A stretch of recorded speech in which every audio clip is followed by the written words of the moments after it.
a psychologist. But I can help you. I'm certified for marriage counseling. I can help you through many of your struggles. Sometimes it takes someone outside of ourselves to help us fix our problems, to help us get perspective, to help us understand one another. So if you are a couple today and you are struggling, please make sure to see me. And if I can't help you, I promise I will get you to someone that can. Okay?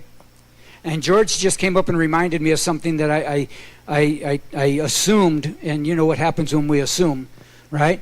So the Christmas dinner, the church is paying for the entire meal. It doesn't cost you anything, okay? So it's free to the church. We are sponsoring it, and we're blessing you with it, okay? All right. So, yeah, give the elders a hand because it's on them. All right. So we've talked about submission. We've talked about what it means to be submitted in the eyes of God. That means we're surrendering our will to Him. And in every marriage in the believer's life needs to be surrendered to God first. Because when we are individually surrendered to God, it makes it easier for us to submit to one another out of reverence to Christ. And again, it's important that we understand as husband and wife that we submit to one another.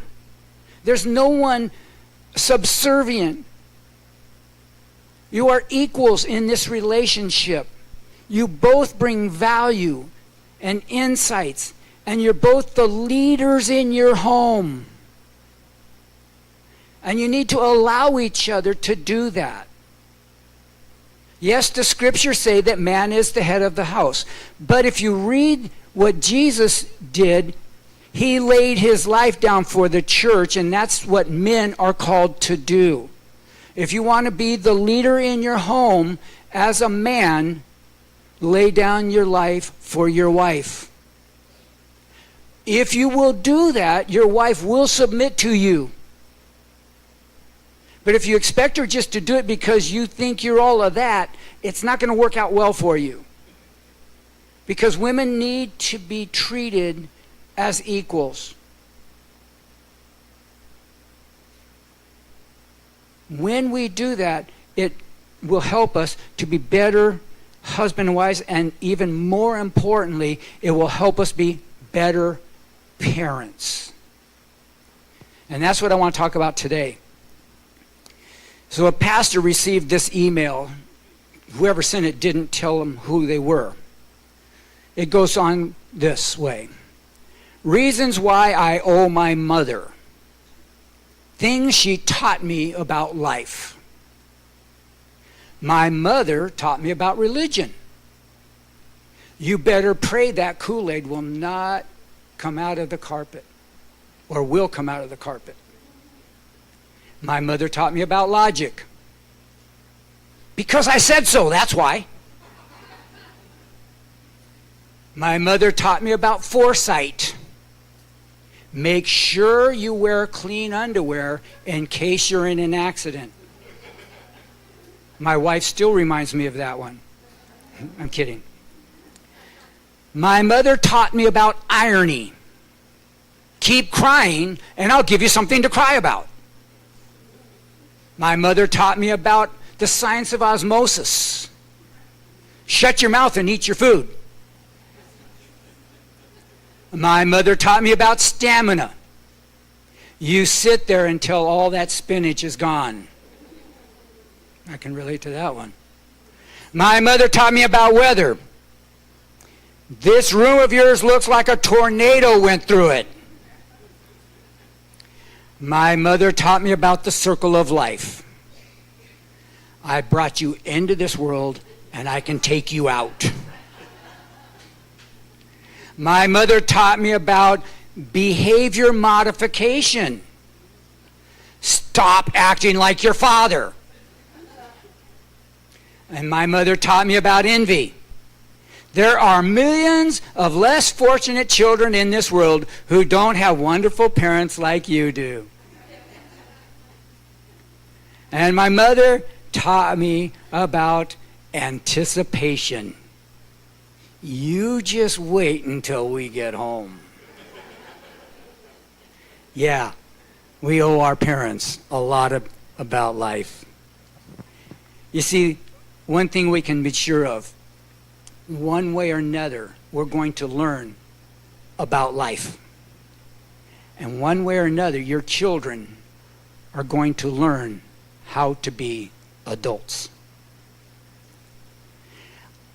I put it this way: parents must raise or bring up godly children. If a parent is passive, whether intentionally or not, the child will be influenced by peers, the media, and current culture. Strong's Concordance defines bringing up as to bring up to maturity, to nourish, to nurture. You see, parents need to be intentional about introducing faith into the cultural issues that children are facing, explaining it relationally and not just behaviorally. In other words, don't just give them do's and don'ts. Give them real life beliefs that format their behaviors. Children are not adults.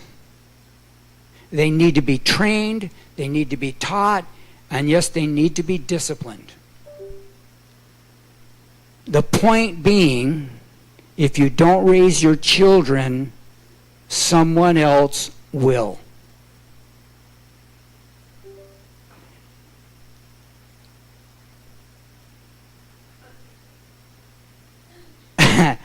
Okay. So why does it matter? It matters because children are not equipped to make adult decisions about the information that they are being bombarded with through schools, media, technology, and common culture. I'm going to go off point just for a second here because I want you guys to understand something. How many of you parents and grandparents still have children in school in the United States? All right, let me explain something to you. How many of you know what Common Core is? How many of you have heard of Common Core? All right, Common Core is the educational process that they're using to educate the children in the United States. Okay, are you with me? Why did Common Core happen? Well, I sat down with the superintendent of schools in the Rim District, which is in the mountains of the Inland Empire. He invited a group of pastors to a meeting with him to see if we could get the churches and the schools on the same page. Are you with me? And so he explained to me the purpose of Common Core. The purpose and the reason that Common Core was introduced to our educational system was because the United States was losing people from around the world because we were not, are you ready? Inclusive enough.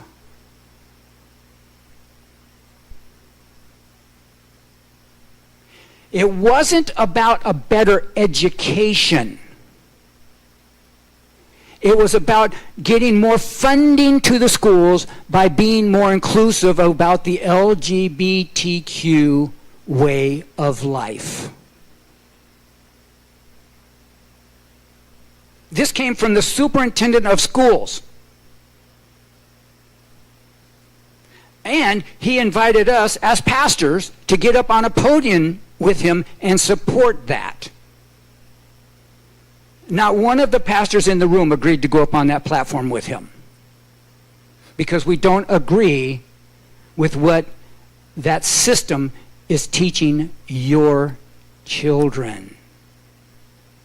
How many of you guys just watched the debate between Ron DeSantis and Gavin Newsom?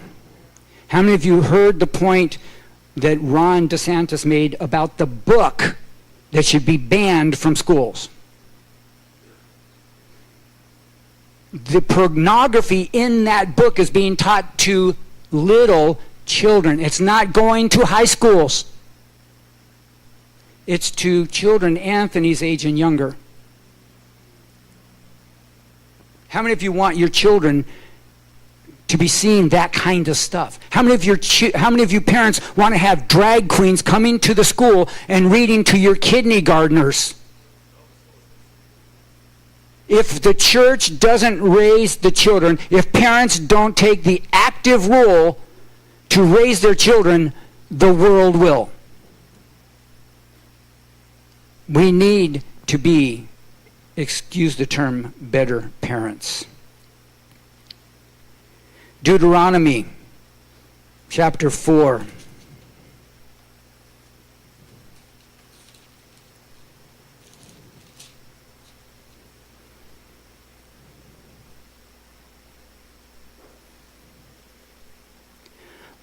Chapter 4, verses 9 and 10. Only give heed to yourself and keep your soul diligently, so that you do not forget the things which your eyes have seen, and they do not depart from your heart all the days of your life, but make them known to your sons and to your grandsons. Remember the day you stood before the Lord your God at Horeb, when the Lord said to me, assemble the people to me, that I may let them hear my words, so they may learn to fear me all the days of their life on earth, and that they may teach their children. And then over in chapter 11, verse 19, he says this, you shall teach them to your sons, the laws that God gave them. Listen, talking to them when you sit in your house, and when you walk along the road, and when you lie down, and when you rise up. How many of you parents know there's no timeouts? How many of you parents know there's no days off? There's no sick days. You can't call in sick and say, I'm sick today, I can't help you. And then over in Proverbs 22:6, it says this, train up a child in the way he should go. Even when he is old, he will not depart from it.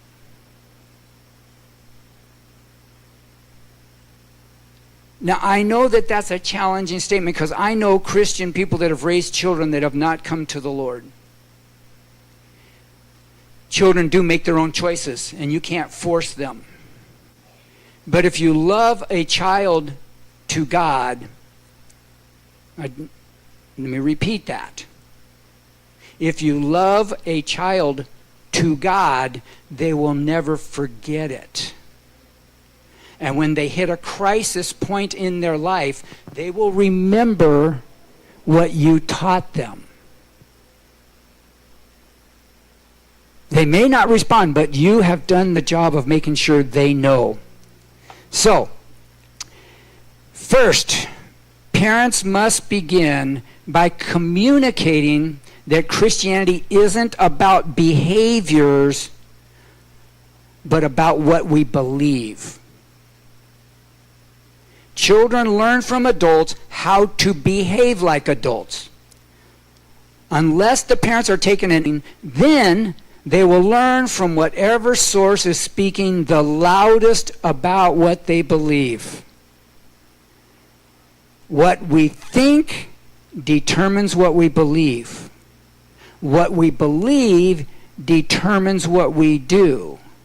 And what we do determines our behaviors. Behaviors follow intellect. Are you with me? All right, I'll talk about that a little bit more. All right, so that's number one. We have to communicate to our children that Christianity is more about relationship than do's and don'ts. To tell your children because I said so and then not live the same way does not work anymore. Children have way too much stimuli to hear because I said so. They don't respond to that anymore. The second question you need to ask is this: what do you mean by that? Ask your children, what do you mean by that? When they come to you and they make a statement, make sure you ask the question. You want to know, what are they actually talking about? What are they saying to you? Because you see, the world uses the exact same vocabulary as the church for the most part, but what those words mean are very different. And you need to be able to listen well enough to your children to hear what they're actually telling you. Which means, parent, you need to take the time to listen.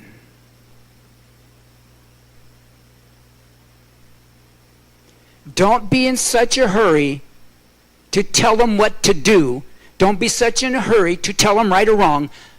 Take the time to listen so that when you explain, they will be willing to listen to you.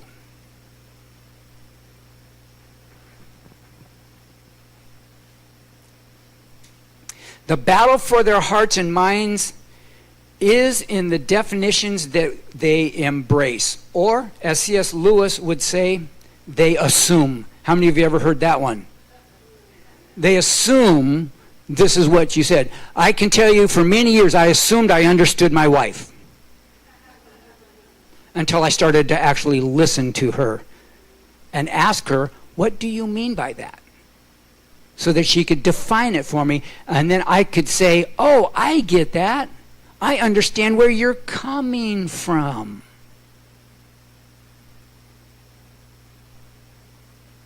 When the words like truth and love and freedom and God and male and female and marriage are used, our culture might be using the same vocabulary as the Bible, but not the same dictionary.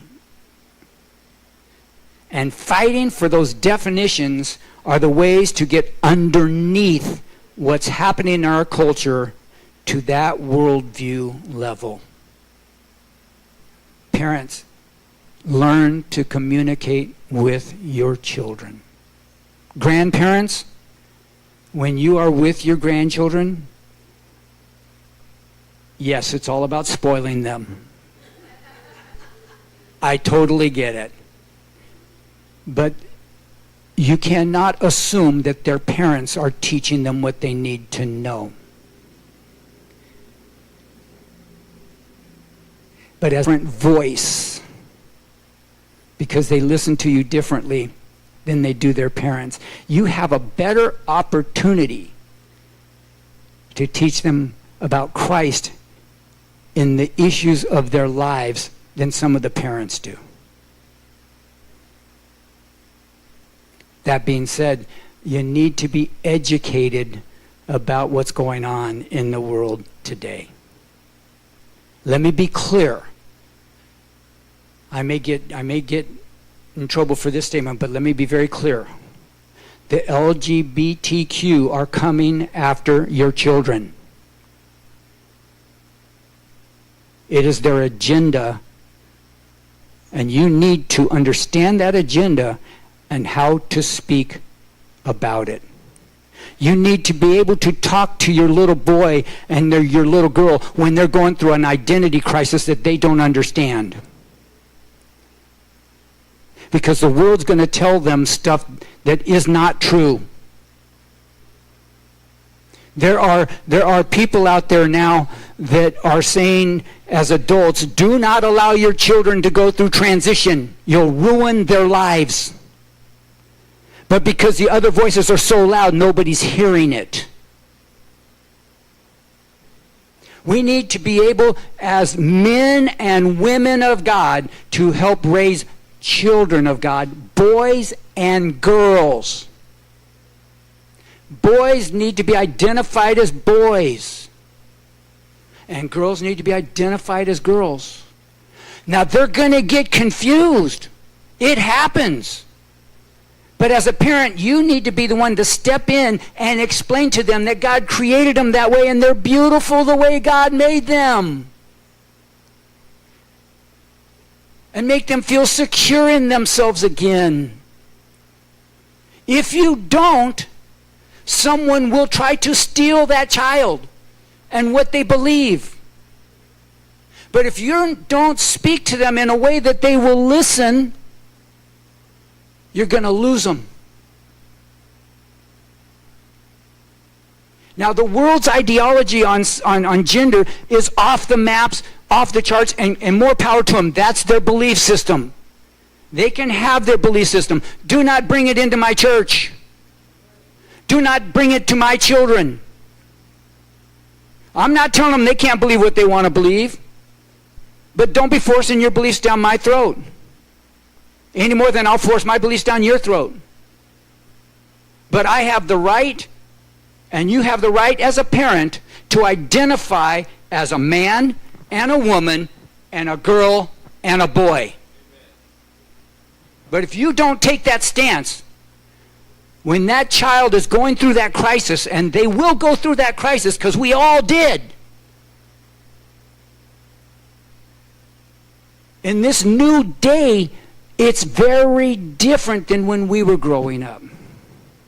And you need to be informed on how to speak to it. Are you with me? Is that too much information? I think it's really important, folks. I think it's one of the major issues of our day with children that they struggle with. And we're allowing 6 and 9-year-olds to make adult decisions about their identity. And instead of having parents tell them what to do, the state is trying to do it for you.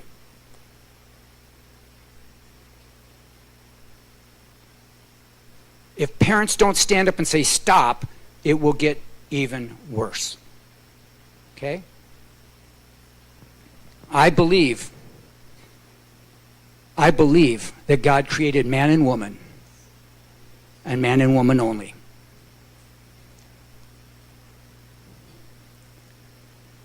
What does the Bible teach about sexuality? What does the Bible teach about tolerance? What does the Bible teach about identity? You need to be able to go to your word, and you don't have to beat your kid over the head with the Bible. You don't have to open the Bible and say, this is what the verse says. You need to be the living example of what this word says. You need to know it well enough that you can speak to it without being legalistic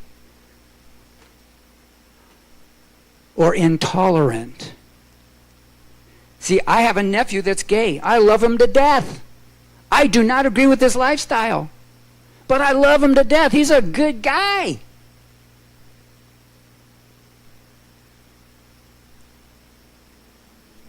But we have a very different world out view. We don't speak very much. He knows I love him because I tell him so. But we don't talk much because our ideologies are very different. But he knows I am not intolerant because I'm a Christian.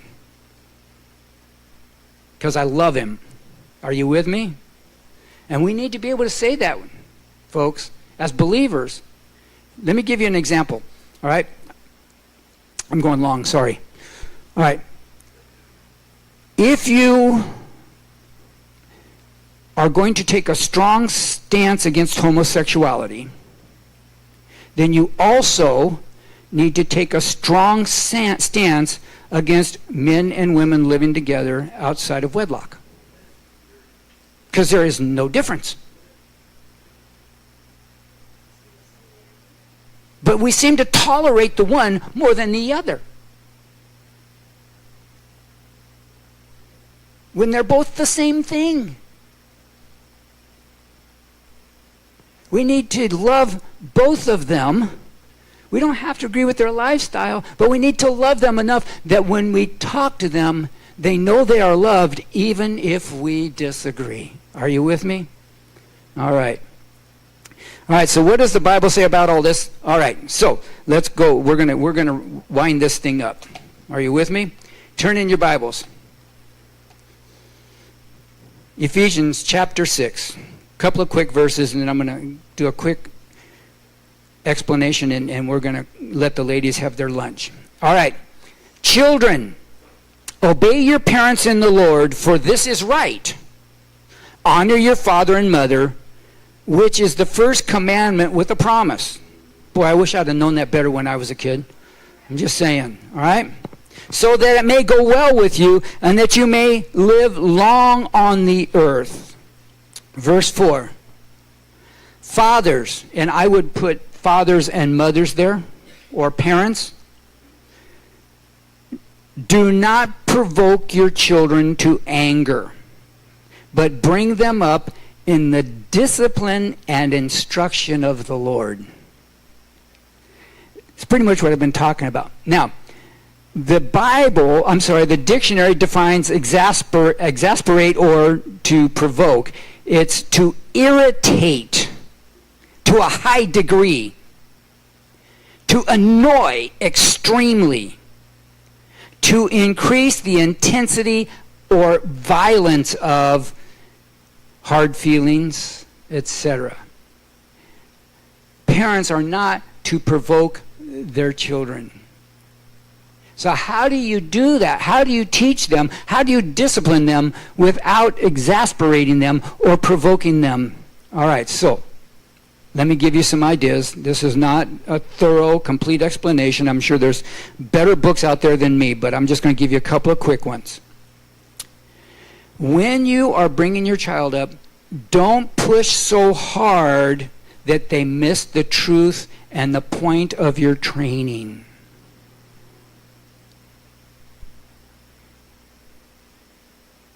Because I said so. You're going to sit there until you're done, whether you like it or not, because I said so. I was raised in that atmosphere. Trust me, it didn't work real well. Learn instead to nurture and nourish them with the teachings of Christ. Spinach is really good for you. I know it's kind of yucky looking, but there's some really good stuff in there. And if you eat your spinach, I'll give you some candy. I'm kidding. Don't do that. That's manipulation. That's just as bad. All right? But you learn how to teach them the teachings of Christ. You see, even when Jesus gave hard truths, people listened because he spoke with authority and love. So people listened to him because they knew he cared. How did they know he cared? Because he would heal the blind. He'd mend the brokenhearted. See, he gave examples, living examples, that he cared enough for what he said to make a difference. See, your children want to know that you care for them. That you're not just trying to tell them what to do, but that you care. And the reason you're trying to train them is so they can have long and healthy lives. And that you're going to spare them a lot of heartache. And sometimes you need to explain to them what some of those heartaches will be without giving them all the details. Are you with me? There must be discipline, but now listen, it must be done with the right motivation, the right expression, and the right explanation. If you will explain why you are disciplining your children, they will receive it better. Will they like it? Probably not. How many of you like discipline? How many of you guys like to get in trouble? Don't raise your hands. All right? Discipline is never fun, but when it's done right, it will teach us and develop character, which is the point of discipline, is to teach character. And if you'll learn that in disciplining your children, number one, never, never, never discipline your child when you are angry. Are you with me? Time out. We'll talk about this when we get home. Make sure that you're in the right place in here when you go to talk to your child. And make sure you're expressing it in a tone of voice that they will hear. Yelling usually doesn't work well, right? How many of you guys like to be yelled at? How many of you guys actually hear what the person is saying when they're yelling at you? None of us do.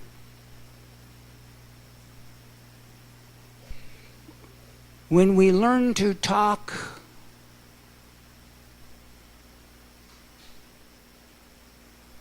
without the elevated emotion, people listen better. Took me many, many, many years to learn that. I was raised in a house where my mom and dad never used the volume key for inside. The volume key was always outside. It was always outside so much that all of our neighbors could hear them. My mom and dad never had civil discussions. In all my years that I can remember, my mom and dad never actually sat down at the same time and said, "I love you," and had a nice conversation. They were always, always, always yelling at each other. My dad taught me a very important thing about life. Are you ready? He who yells the loudest wins.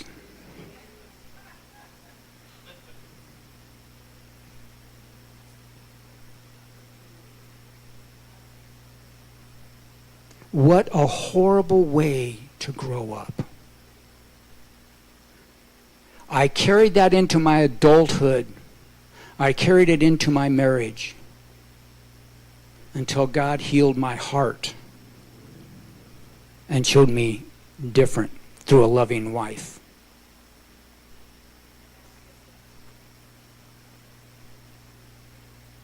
Learn to express discipline in a way your child will hear it. Next, discover what is important to your children and encourage and support that. Don't make your kid take piano lessons because you had to. Don't make your kids play sports because you had to. Find out what their interests are. Find out what their talents are. Encourage them, even if it means they're going to get a drum set for Christmas. Now, that's a brave parent right there, okay? I'm just saying, right? But if your kid wants to learn to play the drums, figure out a way to help them play the drums. Send them to the neighbor.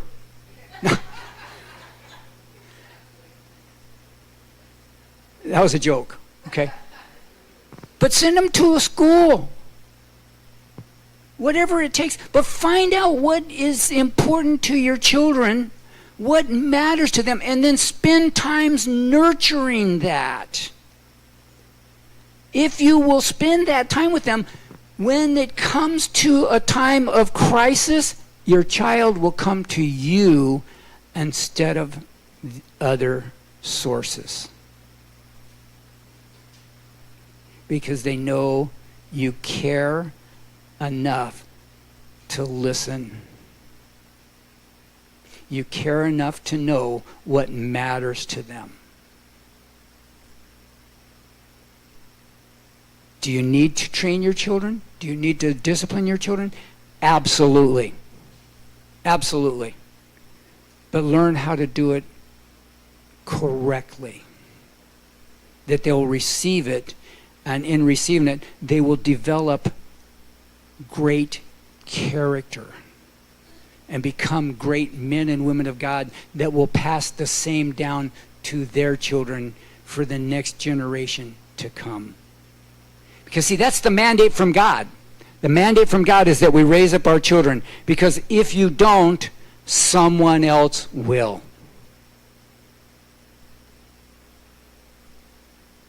Next week, we're going to talk about toxic relationships.